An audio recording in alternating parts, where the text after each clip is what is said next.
This morning we got the wonderful, knowledgeable, great Lauren Burke with us this morning, Black Virginia News.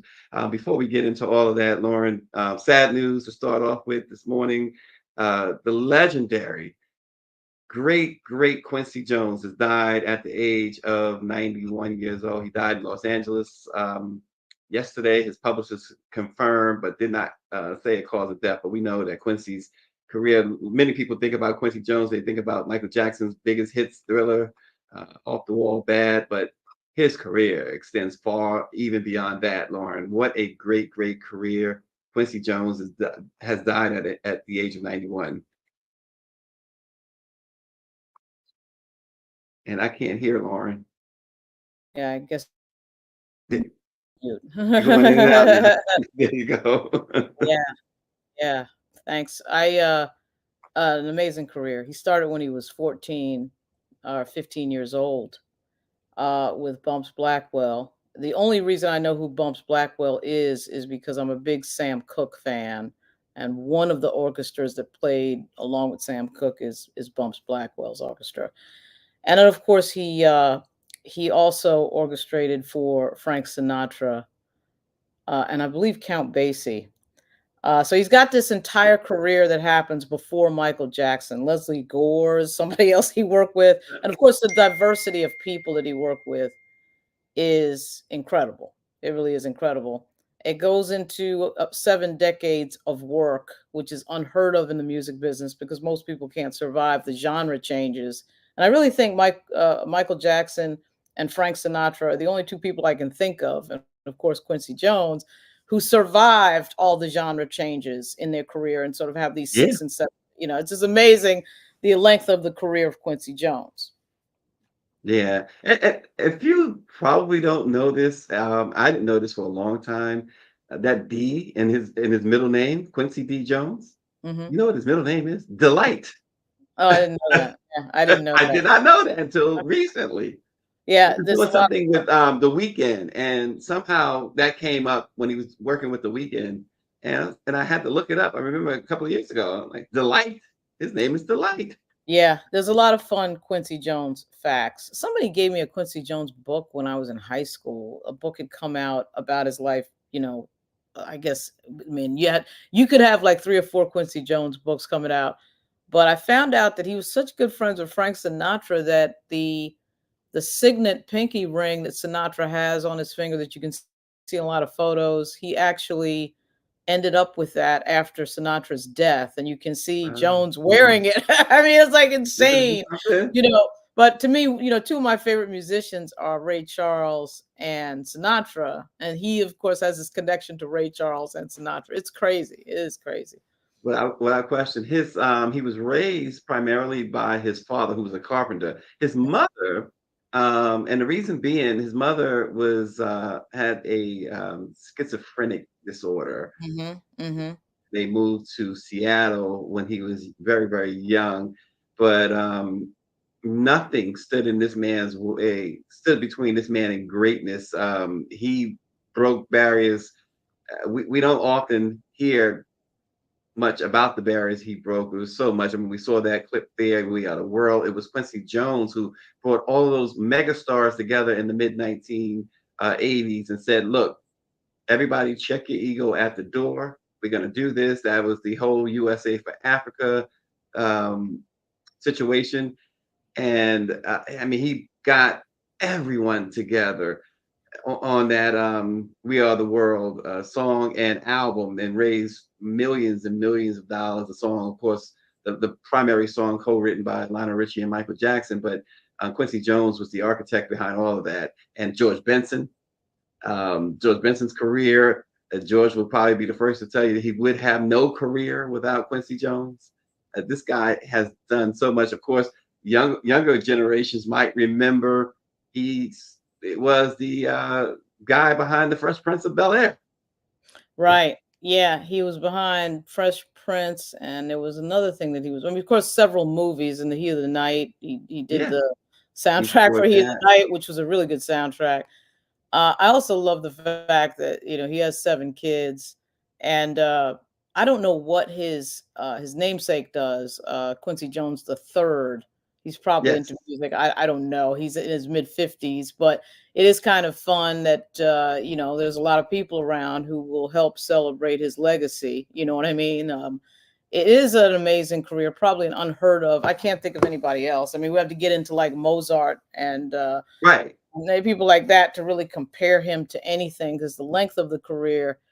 And Beethoven and Mozart didn't live that long, so compared to the length of time people live now. But just the little scene from We Are the World, We Are the World documentary just came out not that long ago, a few months ago Right. on Netflix. And there's some really cool scenes in there. The whole Bob Dylan moment where they try to get Bob Dylan to relax in the studio. And I remember at the time when that came out, we were sort of like, wow, this is sort of an odd part because Bob Dylan doesn't have the traditional singing voice as everybody Right. else, like the other types of singers that you have there that are like pure melodic singers. He's a folk singer, and the stuff works perfectly for him that he writes for himself. But to have him do something else is another thing, and they get him to do it, and it's because Quincy Jones and Stevie Wonder work with him through the part, and it happens, and it sounds good. It sounds Oh, kind of it's probably one of the more memorable parts too. Bob Dylan's part. I mean, my yeah, gosh, his yep, voice is so different right, from Michael and Lionel and the rest of them. I mean, the yep, voice really stands out. Cyndi Lauper, so many right. on that song that and then you get Bob Dylan. Like, where did that come from? Yeah, but somehow he made it work with all those He made it different work. styles. I think Springsteen was just finishing a tour, Born USA tour, which was a rigorous tour. And I think he had to fly from like Buffalo to California to be at that session. And then, his voice is not one that you drop in. I mean, these people are different types of singers. So many different types Mhm. of singers. It's not like they're all going to sound like Whitney or Mahalia Jackson and it just fits in. They but you have to build a line for that. You have to build lines of music for those different voices. And Lionel Richie and Quincy Jones and Michael Jackson and Stevie Wonder figured out a way to do that. It's incredible. It's crazy. It really is. It's funny you mentioned like Springsteen coming off the Born in the USA tour. Those shows were 4.5 hours long Right. every single night. So Right. that was amazing Right. to And have him. he's he's on another level in terms of his the whole thing of performing that long. He also has a thing, Springsteen has a thing of not doing the same set list twice. Exactly. And so that's got to be hard. Although it's not hard if you've got a bunch of great songs, but still, it's not like you're just getting up there every night and doing the exact same thing. Yeah, Greer reminds us that the Wiz is the other thing that Quincy did. It's like hard to Yes. remember all the stuff. The Wiz was Sanford and very Son. yeah, it's crazy. I mean, it really is amazing to have a 7-decade career that starts at age 14 and 15 when you have to sneak into bars and clubs underage to play. Several Yeah. people did that, and Quincy Jones was one of them. During the jazz era, you kind of do it because, hey, you slip some money, you do it. But it is an amazing career, and he's a player, he's a composer, he's a songwriter, and he's just a thinker all in one. I can't think of anybody else in the modern era that fits all of those descriptions. Yeah, David Youngblood said he was the penultimate artist, and Oren G says a young Quincy Jones meeting a young Ray Charles sticks out to him. And Southbound 3000 says, "Is it okay to say Q did it his way?" I think so. I think there's no question about it. Quincy Jones, wow, what a career! What a career! What a life! 91 years old, long life to considering. 91 years old. Wow, Yeah, amazing. he's pretty active almost to the end. Because I think Yeah. we saw him, I think, at the Oscars maybe 3 years ago. He was on stage at the Oscars. So it's amazing. It really is. He didn't check out in the last 10 years or anything like that. He's been doing stuff. So it's an incredible thing. Exactly. Well, Lauren, a federal grand jury on Friday, after we went off the air, of course, convicted former Kentucky police detective, a former Kentucky police detective of using excessive force on Breonna Taylor during that botched 2020 drug raid that left her dead. 12-member jury returned a late night verdict after clearing Brett Hankinson earlier in the evening on a charge that he used excessive force on Breonna's neighbors. but it was the first conviction of a Louisville police officer who was involved in the deadly raid. Assistant General Attorney General Kristen Clark said Breonna Taylor's life mattered. She says, we hope the jury's verdict recognizing this violation of Taylor's civil and constitutional rights brings some small measure of comfort to her family and loved ones who have suffered so deeply from the tragic events of March 2020. So finally, some justice for Breonna Taylor. Some, but yeah, that was an outrageous, remains an outrageous case. One of the more outrageous cases in terms of police brutality, effectively going to the wrong location, a conspiracy involving law enforcement planning what they were going to say when they messed up, shooting and killing the wrong person who had committed absolutely no crime whatsoever, getting a big attitude when there's a second party there who, of course, draws his firearm because people are breaking through the door. Really, a great example of why no-knock warrants are problematic in a Yeah. huge way. And I think increasingly, and I say this as a child of law enforcement and as an aunt of law enforcement, as a girlfriend of law enforcement, because my boyfriend is a U.S. Capitol Police officer and has been for over 20 years. um Law enforcement now is starting to get a little bit too into people's lives. I mean, it's not like this is a new thing I'm saying. This is really Captain Obvious, but it needs to be said.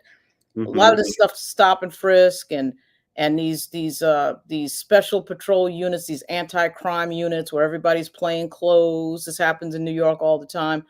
These guys are walking up plain clothes and the people don't know if they're cops, and then there's some sort of altercation, and oh shoot, you've assaulted a police officer because you didn't know he was a cop. That's all instigated by the system.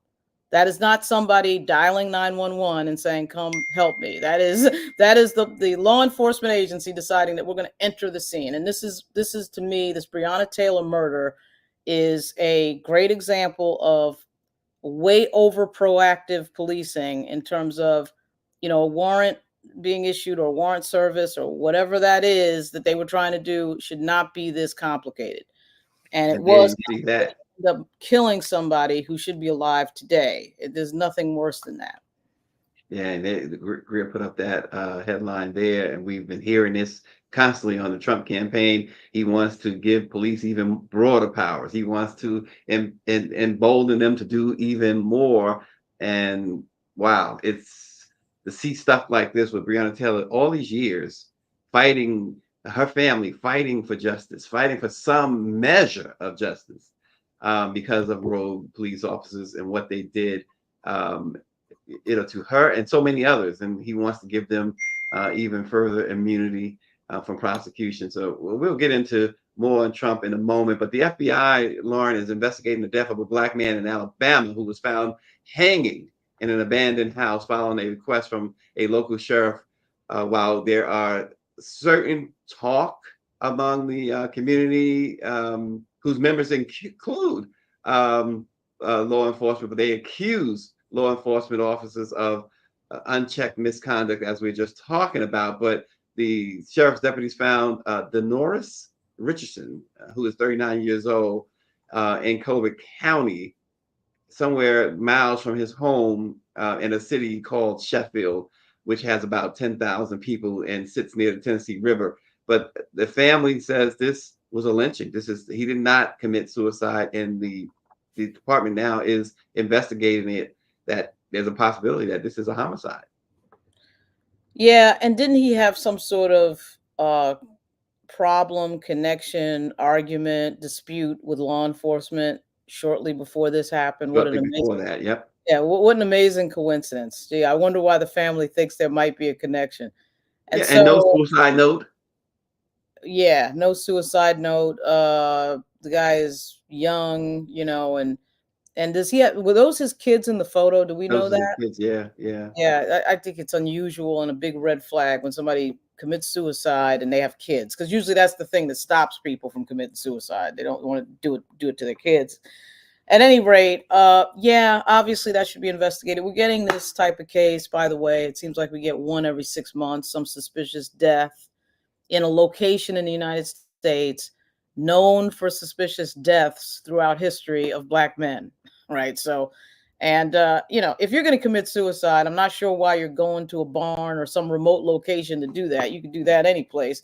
That in itself, the location itself of his death is suspicious. So, hopefully, Kristen Clark will still be on the job Hmm. next year, or can get it done beforehand if, in fact, the vice president is not successful tomorrow or this week. Because these are the cases that you can bet that the Republicans will never look into. Because, of course, racism doesn't exist, according to John Roberts and so many others, right? So this is obviously very suspicious. And again, this type of case comes up. Somebody missing. I know Ben Crump is working on one of those cases. Hopefully he'll get involved in this one, but it definitely should be looked into. Yeah. This is a this is a terrible situation. You mentioned the lawsuit. Her husband, the wife here, his wife mentioned too that her husband had filed a lawsuit, and it was against local police back in February, and he had coached little kids in baseball and football, and police after the lawsuit, as Orange mentions, they attacked him. He alleged that he was assaulted, denied medical attention, and pepper sprayed with tear gas and shot with a taser while they held him in jail. Um, Files a lawsuit, and as you articulated, he allegedly goes to some abandoned place somewhere off near the Tennessee River and goes into this barn and hangs himself. It just doesn't pass the smell test. Yeah, this is brought to you by the same region of the country that claimed that Schwerner, Goodman, and Cheney had killed themselves. Right? I mean, they'll say anything. I mean, they'll literally say anything, no matter how people disappear or what time it is or how suspicious it looks. Their go-to is always that the person killed themselves.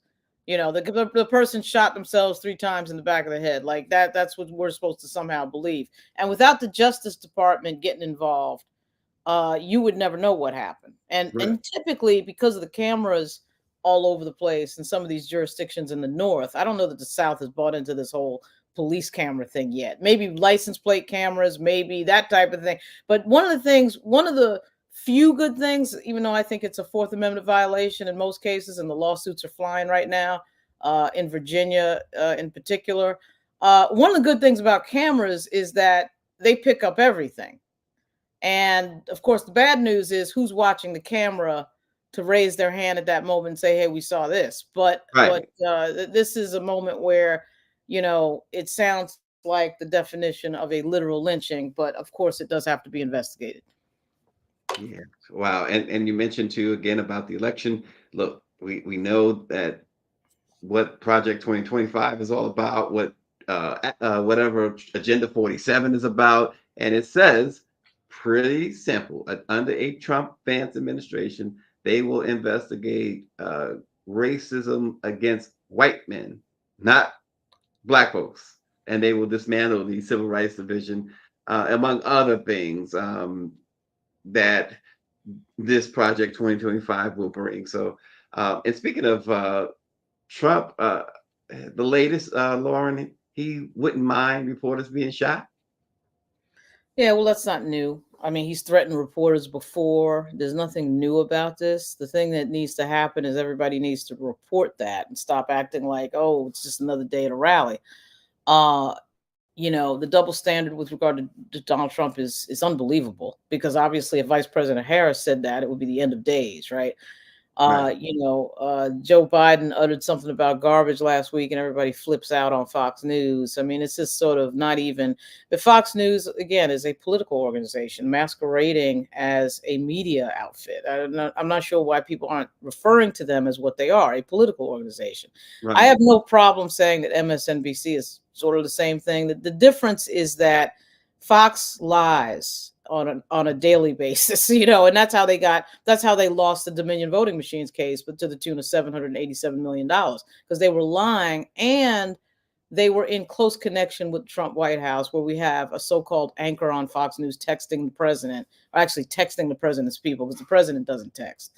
But we found out in court records that Sean Hannity was texting the folks in the White House. I mean, it was crazy. I mean, it's just not even, they're not even trying to really pretend anymore. You want to talk about FCC violations, but at any rate, yeah, Donald Trump is dangerous. Donald Trump is absolutely dangerous.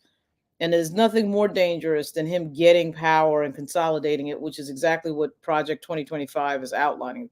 Consolidation of executive power is what that entire document is about, effectively making him into a king or an emperor or something like that. And so that's what they're after, complete control, and using the police to be the arm and authority of their orders. That's why he's always saying that the police and the military are his biggest buddies and all that, because they would be the arm of his enforcement. But what this is, the last gasp of white supremacy. That's what we're watching with Donald Trump's effort. And we have people like Charlie Kirk around and Steve Bannon. It is absolutely confirmed. What happened in Madison Square Garden, it's been confirmed before, but they're reconfirming it in a way Right. that's really incredible in terms of the public piece. Yeah, and we have, as Greer was showing too, we already have them using the courts already, in an effort to ensure an election steal, or if not a victory, but a steal. Um, Trump that certainly has the Supreme Court in his back pocket, pretty much, and they're gearing up for this battle. And Trump, again, as we heard at the top, look, there's going to be violence. It's going to be chaos if, in fact, the vice president does win. We'll see. I mean, it comes down to margins and certifications. Clearly he's going to do what he's always done, which is lie to himself and lie to everybody else about who won. Remember that we didn't have any so-called election integrity problem until Donald Trump showed up and lost by almost 3 million votes to Hillary Clinton in 2016. Then suddenly there was an election integrity problem, and of course that problem grew when he lost by a bigger margin to Joe Biden in 2020, almost 8 million votes. There's nothing indicating from a historic standpoint that he's going to win the popular vote, even with the fact that we have a black woman running. But it's kind of I don't want to put an asterisk on it, but if we didn't know who Vice President Harris was and she walked through the door, it would take us a few minutes to probably figure out that she's black or Southeast Asian or anything else. She could be black and white. She could be Southeast Asian and white. She could be a lot of things, because we live in a diverse country that's always been a melting pot. The number of interracial marriages now is skyrocketing through the roof, because the younger generation doesn't really care, and so like the older generation did, and it was illegal in some places like Virginia and in the South to have an interracial marriage. But my point is, it just so happens that the vice president is very cosmopolitan looking and very diverse looking. And there's something there for everybody. You know what I mean? It really is. And so, and in Southeast Asia too, and Asians, and that whole group is growing, particularly in Virginia. And that's a not talked about enough group that is gaining political power. So when you put all that together, I mean, it's not like she looks like Esther Roll sitting there. She is somebody who I think in particular, uh, sort of communicates to everybody in a very friendly way. She has a great sense of humor. She has a personality that is a huge contrast to Donald Trump. You're talking about a guy that's negative all the time, talking shit, talking the country, talking the country down, saying negative things about the United States, obviously saying negative things about immigrants from specifically from Mexico. But of course, he put Venezuela in there, he put the Congo in there, he put Haiti in there as well, because he's a hater. He's a hater. He's a negative hater. And that contrast, I think, is what's going to get her over the line tomorrow. Because I think people are just tired of it. Like the white dude said on their call at one point, one of them just said, "I'm just tired of the whole thing. Like this is just Yeah. wearing me out." And he's right. I mean, there's a certain element of being worn out by Donald Trump. Yeah, Mike Lee mentions too that the National Guard is on standby in Washington, Nevada, and Oregon. I know here in D.C., Muriel Bowser says that the National Guard is on standby as well. Mm, really? Um, yeah, so it's the NPD is working with the federal authorities as well. There's been a lot of planning going underway for tomorrow evening and beyond. And so folks are preparing themselves. And it's good to know, Lauren, that they are preparing for this type of violence if it indeed does occur, that they are prepared for it. Well, I hope they're prepared for it on a legal footing. I don't know who's in Yeah. charge, who ultimately is in charge of the Democrat strategy. I assume it's Mark Elias because his law firm had always been the law firm of the Democratic Party. Then he broke off and did his own law firm. So it was Perkins Coie, and now it's Elias, whatever the name is of his firm. I assume he's the person. But they are going to need an army of attorneys to argue with these people who are going to say, should she win, I actually think if she wins by a large enough margin in places like Georgia or North Carolina, you can't really get away with it. But remembering that North Carolina has a Democratic governor, so it's a little bit easier. Georgia has a Republican governor, but he does, Brian Kemp has kind of showed a reluctance to go along with the craziness, as has his Republican deputies who are in charge of elections. However, they did change all their election laws so that you can get people who claim that today is Tuesday and not Monday, and up is down and down is up. So they just want to see what they want to see, which the result being Donald Trump winning. So there is going to be some major legal battles. They'll be along the lines of the batshit crazy Steve Bannon strategy, which is just say it, just say it, just say it, just say it, just say you Yeah. won, just say you won, just say you won. That is what they're going to do. We know that sitting here right now, that is what happens should he lose. Of course, if So he too, wins, Lauren, that he's already scheduled a press conference for tomorrow night to declare victory. yeah, well, he's going to do that no matter what the numbers are. We know that because that's what he's That's what he always does. done. I mean, Yeah. that's what's always happened. I love JD Vance's nonsense during the debate. Well, there was a peaceful transfer of power. No, actually, JD, there was an attack, a violent attack on the United States Capitol. And my boyfriend and his friends had to be in federal court and get called by the FBI over and over again to testify because of your supporters, because of Trump supporters violently attacking the United States Capitol on the day and the hour of Joe Biden's certification. That's what happened. And they are going to try to do that again unless somebody tries to stop them. See, I actually think that compared to what happened before, there's a lot of people who are prepared for this moment. And I Hmm. think Democrats now are on a different footing than they were certainly in January of 2021. And that footing is not, you know, not in the mood for putting up with nonsense. So I do think that the attitude is different on Team Blue. Hmm. Yeah, it's going to be interesting to see as Trump continues to ramp up this violent rhetoric. Org says that it is at least 30 election deniers serving as election officials at state and local levels across the country. We know that to be true. The drop boxes might be mentioned blowing up early. I've talked to some postal workers who said that when it comes to election related mail, they guard that like it's like Fort Knox. Even if it's one piece of mail that's election related, they are really serious about that piece of mail more than anything ever because of the volatile situation. So everybody is really on guard in one way or another. And Lauren, 76 million people have already voted as of yesterday. 76 million. Um, what is that a reflection of? And who might that benefit, if anybody? It's hard to tell. It's probably a reflection of the fact that the Republican Party finally embraced early voting. They finally embraced early voting because they had, of course, been against it from the beginning and against drop boxes and all this other stuff. And now suddenly they're coming around. That's probably a little less than half of the total vote. You're going to have another 70 million to 80 million people vote tomorrow. I know a lot of people who like to vote on election day. I'm not sure why they like to do that. I do think there is a certain excitement to voting on election day. But there's also a certain danger in voting on election day because if they tell you, like they could in Virginia, because we had a vote purge 3 weeks to the election by Governor Glenn Youngkin and his Attorney General Jason Miyares and his Commissioner of Elections Susan Beals, you could conceivably come to the polls and find out that your name is not there. Now, in Virginia, you can cast a provisional ballot on the day of election. So there is no reason for anybody to be turned away in Virginia from the polling place without casting a ballot, at least a Mhm. provisional one if your name, say, was not on the list. So in Virginia, I know my mother voted the first day of early voting. For a lot of people like my mom, this is a huge, huge symbolic deal.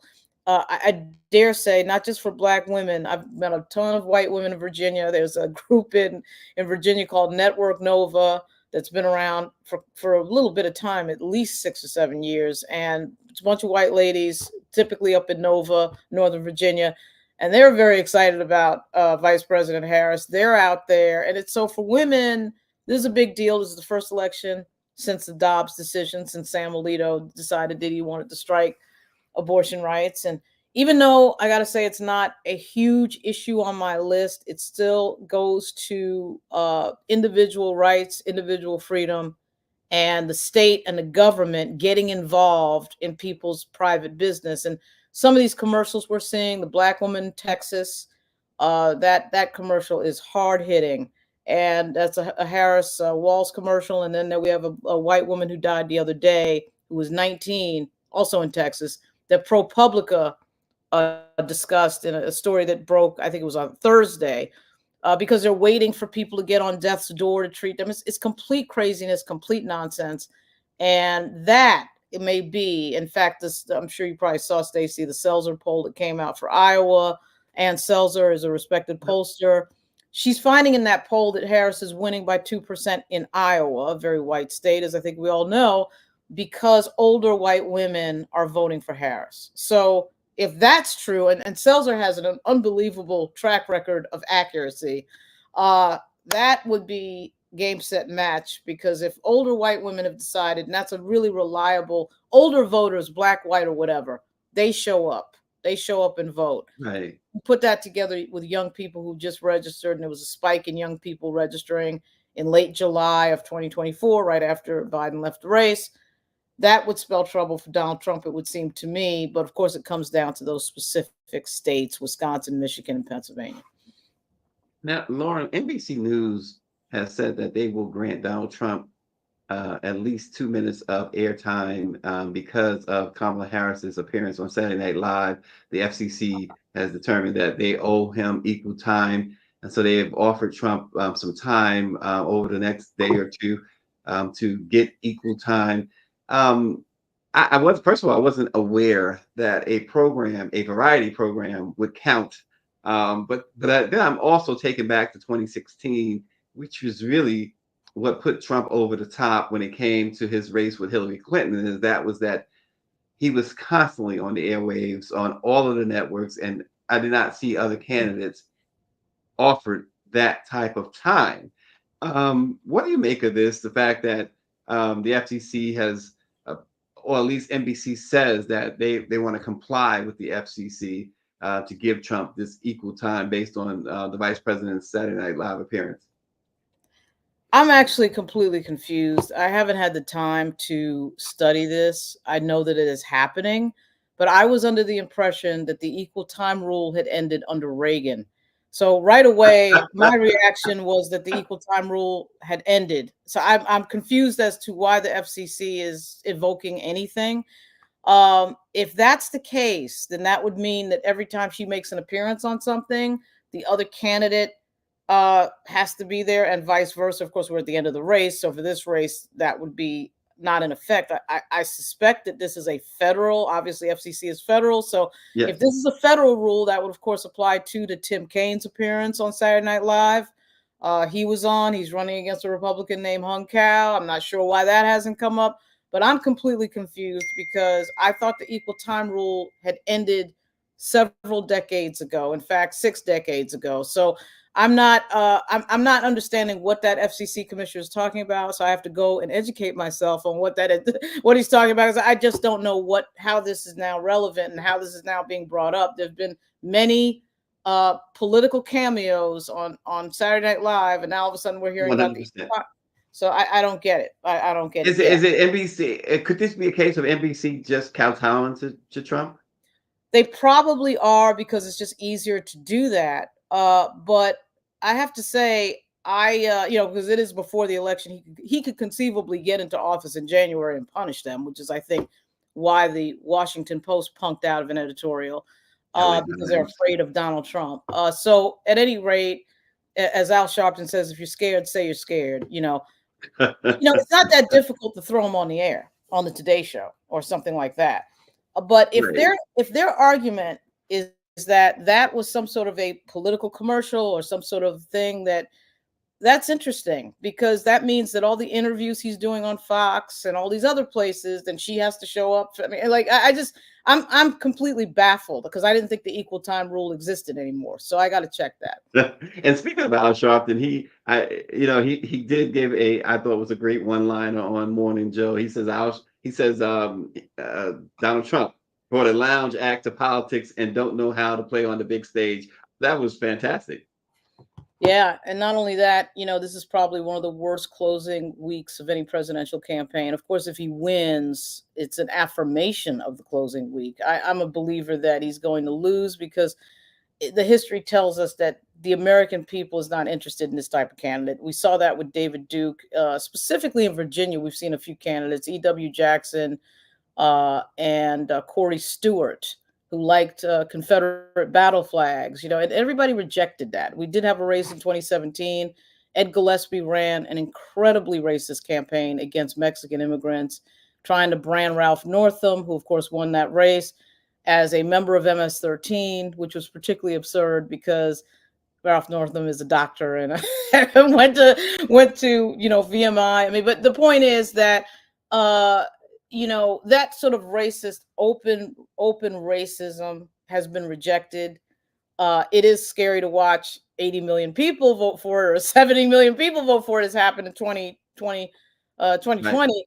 But still, you do realize at some point, a lot of people out there just vote straight party no matter what the person is saying, and then they start to try to justify the crazy stuff. But I think that Trump is so crazy and so dangerous that, even when you see these groups of Republicans showing up, standing behind Kamala Harris and stuff like that's unprecedented. That doesn't happen. You don't get Republicans standing behind a Democrat for president and saying, "Hey, I've had enough of this." And we've seen that. We've seen that now with a lot of people. I never thought we would see it with Stuart Stevens, for example. I never thought I would see Stuart Stevens every day on Twitter saying, and yes, it's called Twitter and not X, saying that this is crazy. This is craziness. So that's been interesting to watch. It really And has. speaking of Twitter, it's funny because since Elon Musk is his shenanigans and his weirdness and craziness and absurdness, um, Donald Trump's failing Truth Social is now valued more than Twitter, and so That's it's it's amazing what happens when you go in that den of vipers, and eventually you get bit. Some cobra is going to get you. Greer yeah. says that Trump has been breaking laws back to back. She says it's crazy, Lauren, and we are now seeing a lot of women dying from miscarriages and ectopic pregnancies in places like Georgia and Texas. She believes that this will drive the vote. Yeah, I think it will too. This moment is brought to us by, I'm never going to let it go. It's brought to us by Hillary Clinton and Robbie Mook. And even though I do believe that Hillary Clinton was treated terribly during that 2016 race, that was a total double standard. Interestingly enough, when I look at, and part of this is probably just because we had a truncated 105-day presidential race for Vice President Harris, it was only 105 days. But the level of misogyny directed at Hillary Clinton was a lot more than what I've seen directed at Vice President Harris. Some of that is just the Democrats waking up to it and fighting hard against it, and groups like Win with Black Women. And some of it is just that, Hillary Clinton's campaign wasn't that great. And what you ended up with is losing. Okay. And you lose because Robbie Mook doesn't want to give out lawn signs and wants to pay his digital friends that have iPads. And I'll never forget my mother going to the local Suffolk Dems office in 2016 and not being able to get a lawn sign. And then I'm driving through Isle of Wight County, Virginia, and I see these gigantic Trump signs on these gigantic lawns in Virginia. And those are stupid things when you make mistakes like that. And to bring it to, what we're seeing now, what that led to, of course, was 3 Supreme Court picks for Donald Trump, which led to the end of Roe v. Wade, and people dying. To Greer's point, people literally dying because of public policy, because of stupid, insular public policy. And when I'm debating anybody about abortion, what I always first ask them is, why is this your business? Why is it your business what a couple is doing, what a woman is doing with regards to the decision around whether or not she is going to give birth? Why is that your business? And I can never get a good answer. And I'm never getting a good answer as to why it's the government's business. And you can see the clumsy and stupid application of this thing, right? People are dying because we're waiting to see how bad it is and whether or not the pregnancy is really viable. That is all craziness brought to us by Samuel Alito and his five friends on the Supreme Court. And it points to why it's so vital that the Democrats get hold of the Supreme Court. Because now we're starting to see decisions now that are purely political. That Virginia Yeah. decision they just made in favor of the purge is a political decision. It's a Yeah. legislative decision based on no legal anything that anybody, because of course they put no legal writing on it. They just, oh, we're going to overrule the Fourth Circuit, and then they don't detail why they're overruling the Fourth Circuit, because of course there is no legal argument that you can make. The argument that Alito wrote for the majority against Roe was ridiculous. It was a ridiculous legal argument because he just doesn't like abortion. So they have become openly political at the Supreme Court. Yeah, I want to get to two things, one from Orange G and one from Mike V. I think I'll go with Orange G first because I'll save Mike V's for perhaps last. He says Sexy Red voted for Kamala Harris. She said she voted for Kamala Harris, and Snoop Dogg called Trump out this weekend. He says, I am shocked. But the question really is, Lauren, um, I saw Cardi B represent the vice president. She gave this speech, and which people criticize her because she read the speech basically from her cell phone. But when we see all of these Springsteen, Stevie Wonder, yeah, Tyler Perry, all of these celebrities, Samuel L. Jackson, do they make a difference?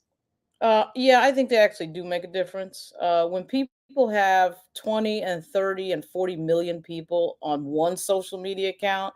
So, for example, King James, LeBron James, not only tweeting out a video, but a message of what the hell are we doing here? I mean, I Mm. think that people who may be apolitical, but like basketball, are going to look at that. They're going to pay more attention than they would have if he didn't do it. And when you have that many people, just one account, just his Twitter account, I think has 50 million. I didn't even go look to see what he did on Instagram or anything else. He probably did the same thing.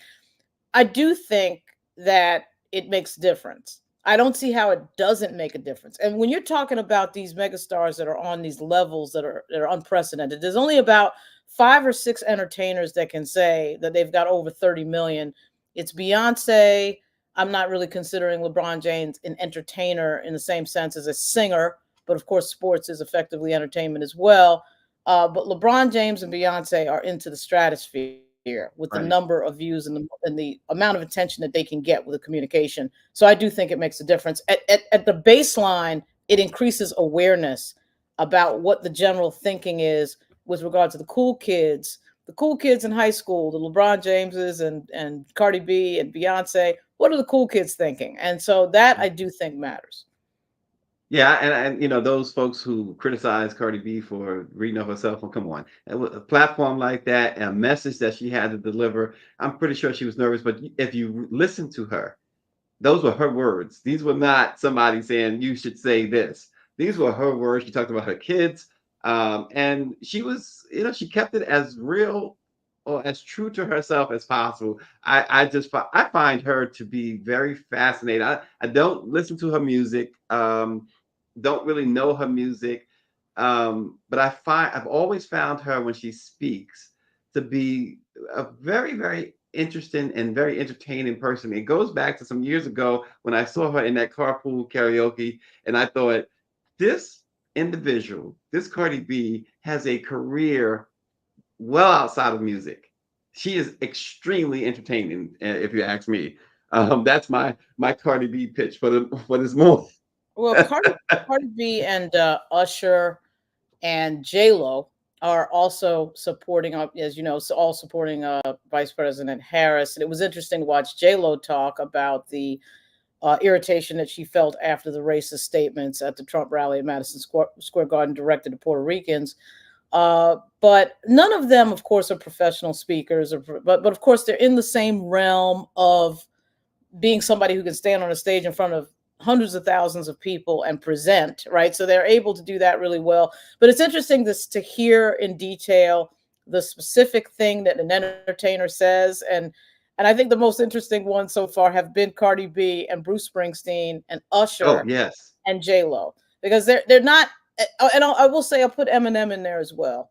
They are definitely locked in on some personal rights issues, and around the abortion thing, without sometimes saying it bluntly. You can tell that's what they're talking about. In Springsteen's case, he did say it pretty bluntly, but at any rate, they're talking about personal liberty and personal decision making. And of course, when you've had careers like this where you're dealing with so many people and you're famous and you got people, in the cases I'm sure of Springsteen and particularly Usher, you have people soliciting you for sex and all that. I mean, you're having to deal with a lot of different elements in life. And I'm sure that, for them, it probably is a big decision in the background. I'm sure they have their managers and stuff saying to them, do you really want to get involved in politics? Do you really want to say something? Your career is going fine. And I know Springsteen is obviously toward the end of his career. You can argue that J Lo is as well. She's in her 50s, although she looks like she's in her 30s.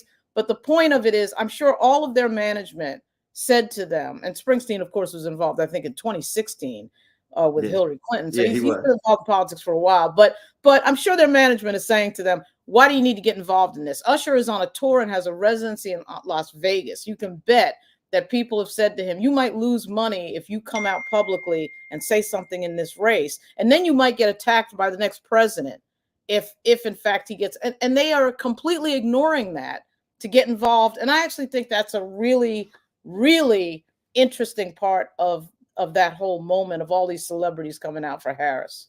Yeah, RG says Trump goes nuts when he sees Beyonce and Taylor Swift. He turns from orange to red. He literally does.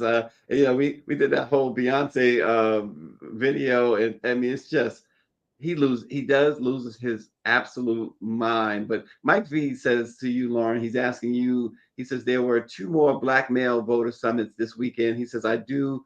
He's asking, do you still think that Black men voting GOP is a nothing burger this election cycle? It's a huge, huge, gigantic, massive nothing burger. It is a media creation.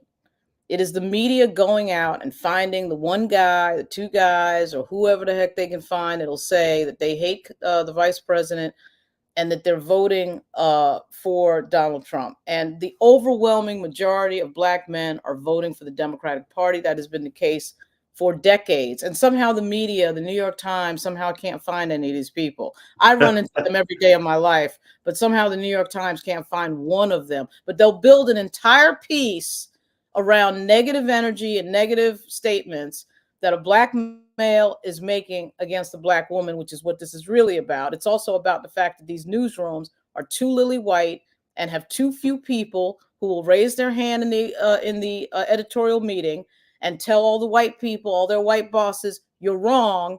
Most Black people are going to be voting for the Democrat, and that would be the vice president. You would never know that from the media coverage, particularly coming out of the New York Times, which I'm familiar because one of my family homes is in Brooklyn, in Crown Heights, and I'm telling you that these liberals, these progressives, they love to drive this narrative against Black men, none of which they know, by the way. They quote no Black males from watching Law and Order and watching sports. So they don't know any Black men. If you asked any of them, these people I dealt with the Washington Post during the Justin Fairfax thing, who are from Alexandria, Upper Northwest DC, Chevy Chase, and McLean, Virginia. And I'm giving specific locations because that's where the editors live that I was dealing with. None of them know anybody Black that would be in their house on a social occasion at dinner. Okay. If I said to them, have you had a Black person in your residence, a Black male in your residence for social reasons in the last year? I suspect the answer would have been no. They don't know what they're talking about. They don't know who they're talking about. And this is tomfoolery. So that's the problem. They don't have Black men who are the Black men that they're talking about. The working class Black male with a family and a house and a picket fence, to me, does not exist at the New York Times enough or the Washington Post. They have people who are subsets of subset groups that don't represent the majority of black men in the United States. That's who they hire. And so Yeah. I'm tired of this narrative. It's going to be disproven tomorrow once again, just as it was disproven 4 years ago. It is ridiculous. And the way, it is a total myth in the press to say that the brothers are not with me, because they are. For sure. Right. We are. That's right. Yes, we are. Right? By the way, And it the is. brothers are with me. You have to understand who's writing these stories. It's white people who went to Harvard and Yale. They're in spaces their entire young life with not a lot of black men around, right? So if you went to some Ivy League school and you went to some private school in Connecticut or in the East Coast, there's not a whole lot of black men around. Then they get to a newsroom. Their entire life is going to school, going to school and being in a newsroom. And that's all they know. The members of the media are terrible when it comes to knowing what they're talking about in these constituencies that they have no relationship with. But in the black community, I don't know who they're talking about. I really don't. Well, and this was one of the dumbest narratives, by the way, one of the dumbest and most incorrect narratives of the 2024 campaign. Yeah, it was. He says, Lauren, he knows who they're talking to. He says they find those black guys at the corner store. He says, he's seen the posters hanging around those hood stores. He says, and those black men don't vote. And Austin says, as far as those editors you're talking about, well, black people drive down their streets. That's it.